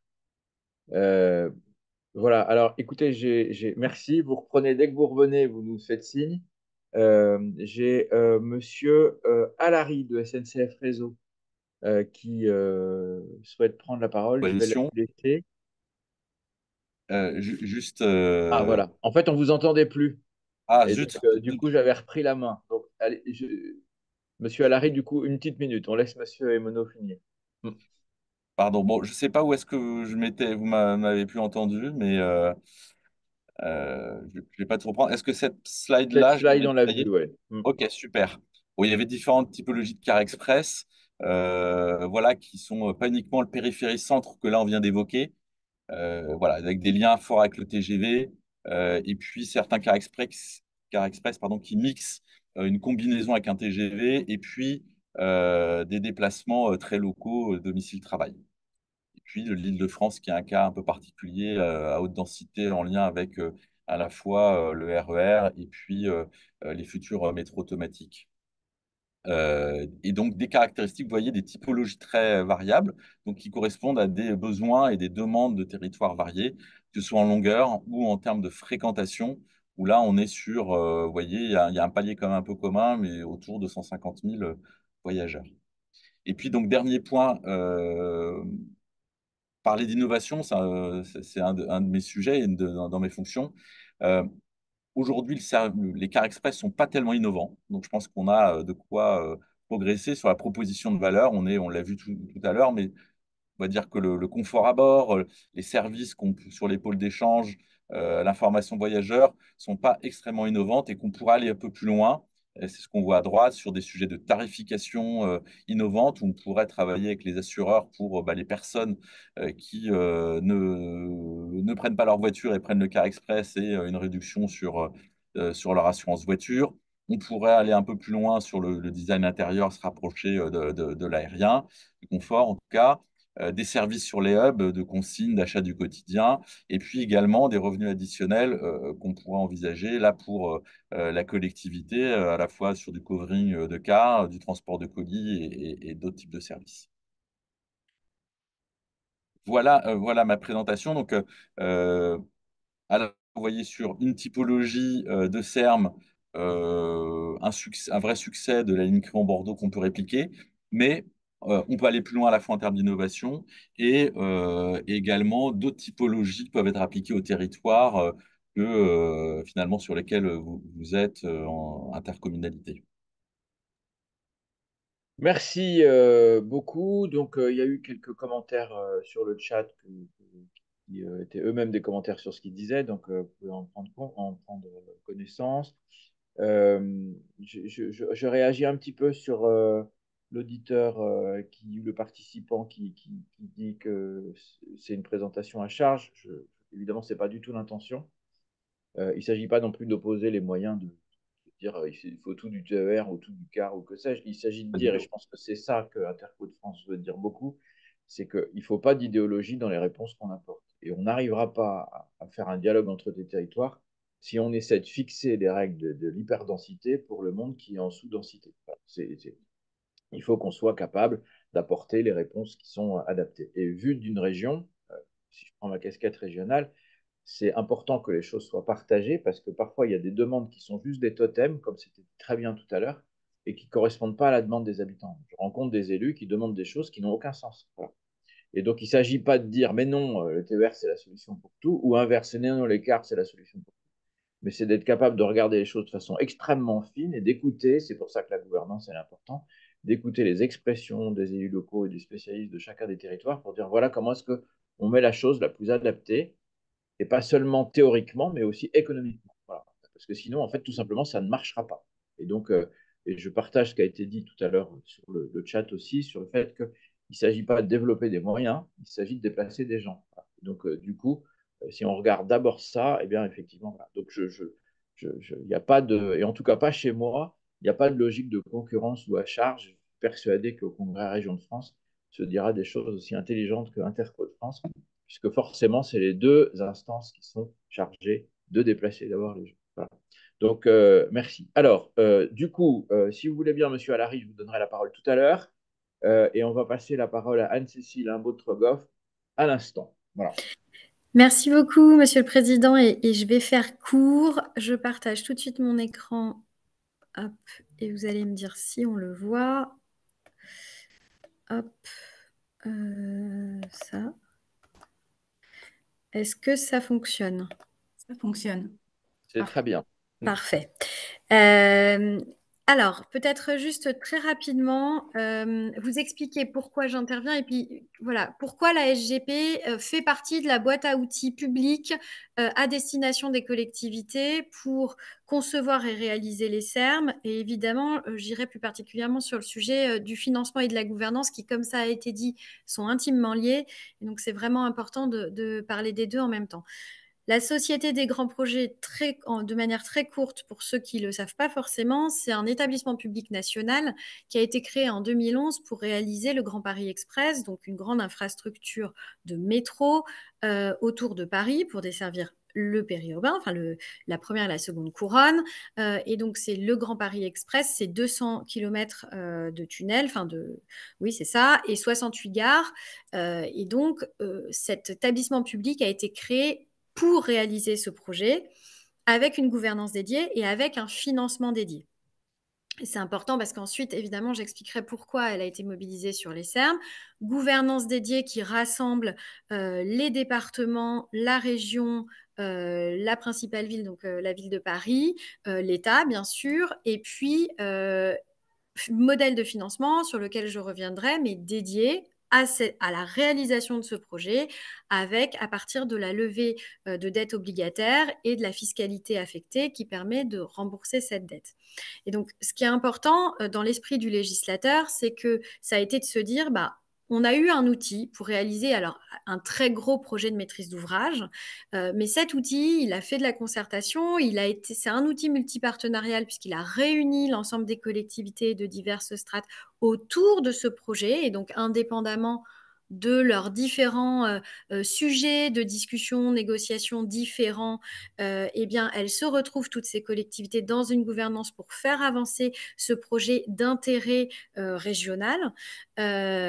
Et ensuite, et du coup, on a cet outil et donc il peut être utile de le mettre à disposition de l'ensemble des collectivités puisqu'effectivement, il était à ce jour à disposition uniquement de la région Île-de-France. Et donc, le législateur s'est dit, cet outil public, voilà, pure maîtrise d'ouvrage dédiée, elle peut être mise à disposition d'autres régions qui ont aussi des projets de transport, évidemment. Et le savoir-faire en termes de financement dédié et de gouvernance dédiée de projets peut être utile. Et donc, c'est dans ce cadre-là que le législateur a rendu possible dans la boîte à outils le recours à la SGP. J'insiste bien sur le fait que c'est une boîte à outils et donc la SGP, c'est vraiment, elle intervient quand les collectivités le souhaitent. Donc c'est ce que vous voyez sur cette diapo. Elle peut intervenir en amont de l'octroi du statut de SERM. Donc Jean-Michel en parlait tout à l'heure, Jean-Michel Evin, c'est par exemple ce qu'on fait à Montpellier. À ce moment-là, elle intervient aux côtés des SNCF Réseau et des SNCF Gare et Connexion pour aider les porteurs de projets, donc les collectivités et l'État, à élaborer le projet de SERM, donc son schéma d'ensemble qui était évoqué aussi tout à l'heure par Jean-Michel, et également la proposition de gouvernance et de financement qui sont attendues pour le dossier de statut, puisque ce dossier de statut, il repose sur 3 briques. Une brique schéma d'ensemble, donc c'est-à-dire qu'est-ce qu'on veut faire de ce projet, enfin quel est ce projet, quelle est cette ambition de service, comment on la phase, qu'est-ce qu'on souhaite apporter comme nouveaux moyens de mobilité aux usagers et à quel moment et sur quel périmètre. Anne-Céline, je vous coupe parce que en fait, le slide ne défile pas. Ah, Alors, soit c'est parce que vous êtes toujours à votre introduction, et là, je m'inquiète pour le non, temps. pas du tout, pas du tout, pas du tout. Voilà, là, ça défile. Voilà. Donc, Là, on a ça vu que défile. la page Je vais pas me mettre. Là, vous le voyez? Oui, là, Oui, on le ça a voit, marché. Eh ben, c'est pas grave, je me mets pas en plein écran du coup. Mais du coup, c'est peut-être moins bien pour vous, mais on va faire comme ça. Bon. Euh, et donc l'idée, c'est que on intervient pour aider à élaborer donc le projet, c'est-à-dire le schéma l'ambition de service phasé. Et puis avec cette ambition de faire service phasé, bah, bien sûr, il y a quel est le financement de cette ambition de service et donc combien ça coûte, mais j'insiste là-dessus, c'est combien ça coûte en investissement et en fonctionnement à chaque étape d'amélioration du service. Et je pense que c'est très important. On a beaucoup parlé de l'adaptation au territoire, du fait que les projets allaient être différents les uns des autres, des ordres de grandeur très différents, ça a été évoqué aussi, de quelques centaines de millions d'euros à plusieurs milliards. Et donc, c'est très important d'avoir bien l'idée en tête que l'amélioration de service est phasée. Alors, les collectivités l'ont évidemment en tête, mais c'est aussi le discours que on participe, nous, collectivement aussi, à porter de manière générale dans la sphère publique, auprès de l'État, auprès de tout le monde. C'est cette amélioration de service, elle est phasée. Donc les coûts, ils seront phasés et on n'aura peut-être pas les mêmes solutions de financement à chaque moment. Et donc, notamment, quand on est sur des infrastructures ferroviaires neuves, par exemple, c'est long, et à ce moment-là, il y a besoin d'un financement particulier. Quand on est sur la création de pôles d'échange, de quelques pôles d'échange, ou la création effectivement de lignes de car express ou de covoiturage, on n'est pas du tout sur les mêmes coûts, tant en investissement qu'en fonctionnement d'ailleurs, et donc on ne peut ne pas avoir le recours aux mêmes modalités de financement. Et donc ça, c'est la partie définition donc de l'ensemble du projet. Et puis après, mais ce n'est pas l'objet d'aujourd'hui, la Société des grands projets peut intervenir en maîtrise d'ouvrage. Et donc, vous aurez le support, donc vous le verrez. Elle peut intervenir à divers titres en maîtrise d'ouvrage. Elle peut intervenir, c'est ce qui nous intéresse aujourd'hui, pour participer au financement des infrastructures du CERM. Auquel cas, elle doit veiller au respect des coûts et du calendrier dans le cadre de la gouvernance locale mise en place. C'est très important et le législateur a mis cette condition pour justement qu'il n'y ait pas de déresponsabilisation entre modèle de financement, maîtrise d'ouvrage, pilotage de projet. Donc l'idée, c'est bien que ce soit intimement lié. Et donc, elle peut participer au financement des infrastructures du CERM. Et puis, elle peut également, et là c'est le volet gouvernance, intervenir dans le cadre de la structure locale de coordination qu'appelle la loi, donc dans le cadre de la gouvernance locale. Soit elle y intervient nécessairement parce qu'elle participe au financement, ou parce qu'elle est maître d'ouvrage, soit elle peut être un appui à cette gouvernance locale. Et donc, pour aller droit au but, juste vous dire que actuellement la Société des grands projets, elle est mobilisée sur 14 CERM sur les 24 labellisés. C'est quand les collectivités ont fait la demande que la SGP intervienne et que le ministre a autorisé cette intervention. Et donc, on commence à avoir des projets qui ont bien avancé dans la phase de définition de ce qu'est leur ambition de service et qui avancent sur la gouvernance et le financement, et puis d'autres qui en sont au démarrage. Et je dirais, les temporalités sont de toute façon pas les mêmes parce qu'en fonction de la maturité de chaque territoire, on ne prend pas le même temps pour construire évidemment ce schéma d'ensemble et puis ce modèle de financement et de gouvernance. Et donc, pour je dirais, faire avancer ces sujets de financement et de gouvernance qui vont être essentiels à la poursuite et qui doivent être adaptés. Ce sur quoi nous, on est très vigilants et ce sur quoi on est très attentif parce que c'est aussi vraiment au cœur de la manière dont on a procédé sur le Grand Paris Express, c'est le fait d'avoir une animation de démarche multipartenariale. C'est vraiment extrêmement important, ça a été évoqué, mais l'idée, c'est bien d'améliorer le service aux usagers et donc de ne pas avoir de préconisations toutes faites ni sur les modes de transport, ni sur les périmètres, et du coup de réussir à dépasser le périmètre de compétences, le périmètre géographique de chacune des collectivités et de chacun des acteurs pour venir améliorer le service aux usagers. Et on le sait, le défi, c'est bien que cette amélioration de service, elle repose sur beaucoup de collectivités, beaucoup d'entités. Et quand on veut faire de l'interopérabilité du système billettique, quand on veut faire de la tarification intégrée, quand on veut que les différents modes de transport qui évidemment dépassent chacune des échelles géographiques, puissent être interconnectés, cadencés, liés les uns aux autres, avec des pôles d'échange pertinents, eh bien, on sait bien que ça nécessite que tout le monde participe à la définition de ce projet et soit, je dirais, pleinement impliqué dans l'amélioration du service, qui doit être finalement sans couture et donc les compétences des uns et des autres et les périmètres des uns et des autres doivent être finalement quasiment invisibles pour l'usager. Et donc, c'est bien ce travail multipartenarial qui permet ça. Donc ça nous semble vraiment essentiel. Et c'est aussi parce que ce travail multipartenarial, c'est lui qui permet la définition d'un modèle de financement avec évidemment une gouvernance sous-jacente. Ce qui est évidemment, je le disais à l'instant, essentiel, c'est la question de la multimodalité. Donc, c'est vraiment... et cette question multimodale, elle est très importante dans l'élaboration des coûts, puisqu'on l'a vu, chaque mode ne coûte pas, n'a pas le même prix. Et donc, c'est bien l'adaptation aux besoins du territoire qui doit définir le mode et qui doit permettre également d'en déduire le coût. Inversement, le budget disponible, si je puis dire, la soutenabilité financière du projet peut orienter aussi vers l'un ou l'autre mode, au moins en phasage ou vers des solutions temporaires.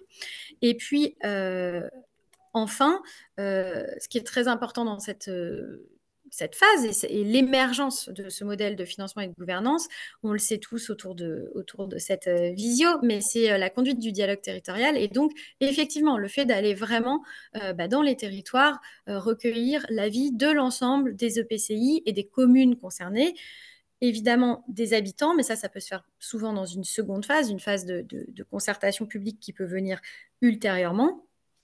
Mais en tout cas, à minima, la consultation de l'ensemble des élus locaux qui sont et des acteurs socio-économiques et des fédérations d'usagers, des associations d'usagers qui sont sur le territoire et qui vont permettre de définir justement les besoins attendus et d'avoir un projet qui soit le plus pertinent possible pour le territoire et qui permette du coup, et je finis par là, d'avoir encore une fois un projet qui soit adapté tant en temps de déploiement qu'en coût. Et c'est pour ça que sur les SERM, ce qui est très intéressant, c'est qu'on a des projets qui peuvent aller très vite, qui sont pas chers. Il ne faut pas faire grand-chose pour améliorer le service à l'usager et c'est très bien. Et dans ce cas, par exemple, le modèle de financement de la SGP n'est pas forcément nécessaire. C'est-à-dire que lever de la dette quand on a juste besoin de quelques centaines de millions d'euros, ce n'est pas forcément nécessaire. Et là, par contre, la SGP elle peut intervenir, je dirais, en appui d'ingénierie financière, etc. Mais on n'a pas besoin du modèle de la SGP nécessairement. Et c'est très bien comme ça, parce que l'idée, c'est que de toute façon, il faut que le service soit amélioré rapidement. Et si ça coûte pas cher, c'est encore mieux. Et puis, dans d'autres cas, on a besoin de financement plus important parce qu'il y a plus de financement d'infrastructures et demain de financement de l'exploitation, j'y reviendrai. Et donc, à ce moment-là, le financement des infrastructures peut nécessiter d'appeler la SGP au financement. À ce moment-là, le financement sur le modèle SGP qui permet d'aller lever de la dette, en fait, a un avantage majeur, c'est qu'il permet de faire les projets, enfin les infrastructures plus rapidement. C'est ce que vous voyez dans la courbe, que vous voyez sans doute un peu trop petite, mais vous aurez le support. En fait, le fait de s'appuyer sur de la levée de dette obligataire et verte, en l'occurrence dans le cas de la SGP, puisqu'on émet que des green bonds, donc que de la dette verte sur les marchés obligataires, ça nous permet, ce modèle de levée de dette, de venir financer les infrastructures sur un délai très court. Donc là, on a pris théoriquement la modélisation de l'effet levier de la dette pour un projet à 1 milliard d'euros. Vous voyez on a une livraison du projet en un peu plus de 10 ans. Quand on s'appuie sur la dette, avec un projet à 1 milliard d'euros, et si en fait on doit le faire sans emprunt, donc avec du budgétaire, dont on sait par ailleurs qu'il est soumis aux arbitrages annuels, eh bien on vient le faire en quasiment 10 ans de plus, 9 ans de plus, 9 années de plus. Donc on est bien sur la question de à quel moment on veut délivrer cette infrastructure qui permet d'améliorer le service, encore une fois, quand il y a besoin d'infrastructures lourdes, et à ce moment-là, quel est le meilleur levier ? Et l'avantage dans ce cas-là du recours au financement de la SGP, on l'a vu pour le Grand Paris Express, on le voit, c'est qu'en fait, ce recours à l'emprunt, il permet de faire le projet. Il ne permet pas juste de le faire plus vite. Le fait de le faire plus vite, ça permet de le faire. Parce que si on avait eu un Grand Paris Express qui pouvait se faire sur 70 ans, on ne l'aurait pas fait parce qu'il y aurait eu trop d'arbitrage budgétaire, etc., de remise en cause potentielle. On n'aurait pas eu la visibilité d'ensemble et pluriannuelle et donc il n'aurait pas été fait. Donc, le fait de raccourcir, ça permet aussi d'être sûr de pouvoir faire le projet, puisqu'on voit à ce moment-là, on a une assurance avec ce modèle de financement que de la durée sur laquelle il va être fait. Cela étant, ce modèle de financement, je viens de parler de la dette, Évidemment, il faut des ressources pour rembourser cette dette. Et donc, ces ressources, il faut qu'elles soient majoritairement fiscales pour sécuriser le modèle. Et ça peut être de la fiscalité nationale ou locale, mais en tout cas affectée au remboursement de cette dette. Et ça, c'est, et là encore, à définir en fonction des territoires, des capacités contributives fiscales et puis d'arbitrage qui pourrait être pris au niveau national. Voilà ce que je voulais dire. Et enfin, je voulais finir juste sur l'exploitation pour dire, ça a été dit, que la raison pour laquelle le législateur dit que dès le départ, il faut un plan de financement en investissement et en fonctionnement, bah, c'est évidemment très vertueux. C'est parce que avant de se lancer dans finalement des investissements plus ou moins lourds pour améliorer le service, il faut quand même être sûr dès le départ, effectivement, que les collectivités ont la capacité ensuite de financer en exploitation l'amélioration de l'offre. Et donc, c'est là qu'on retombe sur des questions qui ont été évoquées, évidemment, des différents leviers qui peuvent être activés pour financer cette augmentation d'offres. On a parlé rapidement de l'hypothèse d'augmentation du versement mobilité. Il y en a d'autres, mais en tout cas, cette question du financement à long terme de l'augmentation d'offres est évidemment important dès le départ. Et là encore, doit faire l'objet, au sein d'une gouvernance multipartenariale, d'accords entre les différentes collectivités et l'État, avec des scénarios, évidemment, qui peuvent être pris. Et ça ne veut pas dire que dès le départ, il faut que tout soit ficelé. Il faut qu'il y ait des scénarios qui montrent qu'on sait avancer dans le projet et que le projet est soutenable. Je m'arrête là pour être le plus concise possible. Merci beaucoup pour cette présentation très intéressante. À Interco-de-France, on est vraiment d'accord sur la question de la fiscalité affectée, qui est nécessaire, avec le risque, on voit bien, de tomber dans le concours l'épine de la fiscalité nouvelle, et qui donc, évidemment, l'approche économique, elle est aussi nécessaire. Mais on est aussi attentif à ce que les transferts de fiscalité existantes du type VM ne viennent pas finalement être, comment dirais-je, ciblés sur cette logique de SERM au détriment des problématiques internes de chacun des territoires. Voilà. Et donc, on aura raté si on organise simplement le pendulaire. Il faut aussi qu'on permette aux territoires, dans leur... voyez, on a vu, il y a une grande partie de notre territoire national qui n'est pas dans une aire d'attractivité d'un CERM. Mais il faut effectivement qu'on laisse à ces gens-là la possibilité d'avoir eux-mêmes leur développement. Et encore une fois, il y a le premier et il y a le dernier kilomètre. Voilà. On ne peut pas se contenter des liaisons, il y a autre chose. Donc, dans l'inventivité fiscale, si tant est que les collectivités ou les Français ont encore les moyens de le faire, cette question-là, elle est importante. Et là encore, on voit bien la nécessité d'avoir des solutions adaptées à la réalité de chacun des territoires. Alors, Monsieur Allary, cette fois-ci, je vous laisse la parole si vous voulez bien.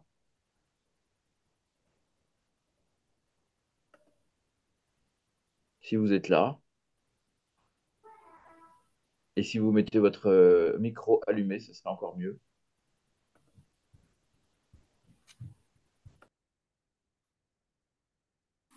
Est-ce que vous m'entendez déjà? Alors, on vous entend. Donc, Monsieur Est-ce que Allary, vous me voyez maintenant? Ah ben non, il est à l'envers. Donc, on voit votre branchement. ouais, ben ça va pas C'est vous normal aider. pour SNCF Réseau que la question des tuyaux, des fils et des réseaux soit visible. Voilà. Mais on vous entend. Allez-y. Bon, je vais parler. Je suis désolé, ajuster l'arrière-plan. Pourquoi il fait ça? On se contentera de votre voix, mais on a déjà dépassé notre planning, donc si vous voulez bien. Bon, en 20 secondes, parce que je voulais prolonger ou réagir aux propos de Jean-Col Défi, mais juste en m'appuyant sur la vision des sermes qu'on a chez SNCF Réseau et Gare et Connexion, et je la redis juste en 20 secondes parce que ça rejoint énormément ce qui a été dit par beaucoup, et donc c'est important de voir qu'on est aligné. Le point le plus important, c'est pour nous des sermes, ce sont des services avant des infrastructures, et je pense que c'est vraiment majeur quand on définit le schéma d'ensemble. Et un des objectifs d'un CERM peut d'ailleurs même être de limiter finalement les aménagements sur l'infrastructure. Voilà, ça peut être une donnée d'entrée de la conception d'un CERM. Et le deuxième point important, c'est que ce n'est pas une mise en service un jour, un CERM, comme on entend souvent pour des projets. En général, c'est vraiment une trajectoire. Bien sûr, il y aura une cible, mais ce qu'il faut, c'est définir cette trajectoire avec mise en service successive de différents services. Et quand on dit service, ça peut être un plan de transport, ça peut être une billettique nouvelle, une tarification nouvelle, ça peut être un système d'information voyageur. Bref, il y a tout un bouquet de services qui peuvent être envisagés. Et ce point est important parce que du coup, il repose sur le sujet de la multimodalité, et donc, comme ça a été déjà beaucoup dit, je n'insiste pas, mais évidemment, l'enjeu d'articulation entre les différents modes sera évidemment sera fondamental. Ça me permet du coup d'introduire le fait qu'évidemment, je suis d'accord avec le propos global de Jean-Paul Défi sur l'importance de trouver le créneau de pertinence de chaque mode, du train comme des autres. Il n'y a pas de sujet sur cet objectif. En revanche, dans tout ce qui était dit, alors je pense qu'on peut quand même questionner certains chiffres d'abord qui étaient présentés, en particulier sur les coûts du TER, dont je ne suis pas du tout certain que les coûts routiers qui étaient présentés incluaient les investissements ou le renouvellement des infrastructures routières. Or, c'est bien le cas dans le coût des TER puisqu'il inclut les péages ferroviaires. Donc, à mon avis, la comparaison est un petit peu faussée par ces différences de structure des coûts, hein, tout simplement. Le deuxième point, c'est que quand on dit qu'il y a beaucoup de lignes TER diesel et que donc en efficacité écologique ou énergétique, c'est pas forcément intéressant. Donc oui, évidemment, les chiffres présentés étaient vrais. Je veux juste le nuancer pour les Serm, parce que presque par définition, ces lignes TER diesel sont quand même les lignes non électrifiées, elles sont souvent en dehors des périmètres métropolitains et périphéries des métropoles, et donc on n'est pas vraiment dans le cœur des Serm. Donc même si le propos pouvait rester juste, je ne suis pas du tout certain qu'il soit au cœur du sujet des Serm. Et puis le dernier point, c'est une sorte de question. C'était vis-à-vis du sujet de l'adéquation de la demande avec l'offre. Dans le sujet des Serm, là aussi, je pense qu'on peut aller un petit peu au-delà et être questionnant, parce que le principe d'un Serm, c'est aussi euh, un certain cadencement, une certaine intensité de l'offre qui elle-même va amener à changer les comportements, et qui va avoir une forme d'efficacité parce que elle ne sera pas toujours totalement adaptée à la demande. Et pour être clair, elle sera parfois, cette offre, un peu surabondante. L'exemple typique, c'est le succès des RER en Île-de-France. Pourquoi il marche? Parce que tout le monde est sûr d'en avoir un à tout moment. Et très clairement, les RER en heure creuse, ils sont très vides. Et il y a un récent rapport de l'ART, l'Autorité de régulation des transports d'ailleurs, qui le montre. Le taux de remplissage des TER dans le cœur des métropoles de province, il est plus important que celui des RER d'Île-de-France. Mais c'est une politique de transport qui est aussi adaptée à des sujets comme les Serm. Alors, je ne dis pas il faut le faire, il ne faut pas le faire. Je le pose en question en disant ce sont des choses qu'il faut regarder dans la définition des schémas d'ensemble des Serm. Très bien. Bah, écoutez, merci infiniment. Peut-être Jean-Claude Défi en Oui, deux secondes. oui, le premier point, les coûts des péages d'infrastructure ne couvrent pas évidemment les coûts d'investissement de l'infrastructure, puisqu'on sait que l'État notamment met à la poche. Donc les coûts des TER ne comprennent, j'allais dire, à 38 centimes d'euros le passager kilomètre, c'est les comptes de transport de la nation, hein, n'intègre pas tous les coûts du ferroviaire. Par contre, les coûts de la route, ça prend en compte tous les coûts d'entretien des routes. Voilà. Et l'énorme différence, c'est qu'au passager kilomètre, vous avez, grosso modo, sur les 1000 milliards de passagers kilomètres qu'il y a en France, vous en avez plus de 700 milliards qui sont faits par la route. Voilà. Donc, il faut avoir ça en tête. Donc, on a, excusez-moi, c'est vraiment un tabou dont il ne faut pas parler, mais il faut quand même regarder les choses en face. On a un système de transport public qui est aujourd'hui inefficient et il faut améliorer son efficience. C'est un vieux sujet, c'est des chiffres qui ne sont pas nouveaux, mais bizarrement, dont on ne parle pas. Et pour revenir sur votre point, la question, enfin moi, mon propos, c'est de dire évidemment qu'il y a les lignes TER qui vont vers les agglomérations. Elles sont en général totalement saturées en heure de pointe et elles ne sont pas toutes électriques, hein. Moi, j'habite dans un territoire métropole de Lyon, ma ligne TER, elle est au diesel, hein. Elle est au diesel parce que voilà, il n'y a pas d'électrification. Et la plupart des lignes sont électriques, mais un tiers ne l'est pas. Et la question, c'est regardons globalement le système TER ferroviaire pour voir où est-ce qu'on met les moyens et est-ce que ces moyens sont ajustés à la demande. Mon propos, c'est de dire que dans certains cas, ce n'est absolument pas le cas. On sait que dans l'accès aux agglomérations, on a un vrai déficit d'offres, mais ailleurs, on a une suroffre. On a une suroffre en ferroviaire, alors que d'autres outils pourraient être beaucoup mieux adaptés, ce qui permettra de dégager des moyens vers les zones où on a besoin de mettre plus d'offres. Très bien. Merci beaucoup à chacun d'entre vous pour la qualité, je crois, reconnue des interventions qui ont eu lieu. Donc, merci à Jean-Michel Evin, merci à Jean Coldefi, merci à Xavier Monod, merci à Anne-Céline un beau Trogoff. C'était tout à fait passionnant. Je vous invite, je ne vais pas revenir dessus parce qu'on a déjà dépassé, mais je vous invite simplement à noter 2 points. D'abord, nous avons notre congrès Interco de France du 16 au 18 octobre au Havre, avec un atelier particulier et participatif sur l'urbanisme en débat, qui parlera également du CERM. Et puis, je vous invite à attendre avec impatience l'apparition prochaine d'Intercommunalité de France et Transdev sur les CERM et le rôle des intercos. Voilà. Merci beaucoup. Je vous souhaite une très bonne journée et Merci j'espère à vous vous. revoir tous bientôt dans d'autres cadres. Et merci infiniment, Carole. Merci. Merci à tous.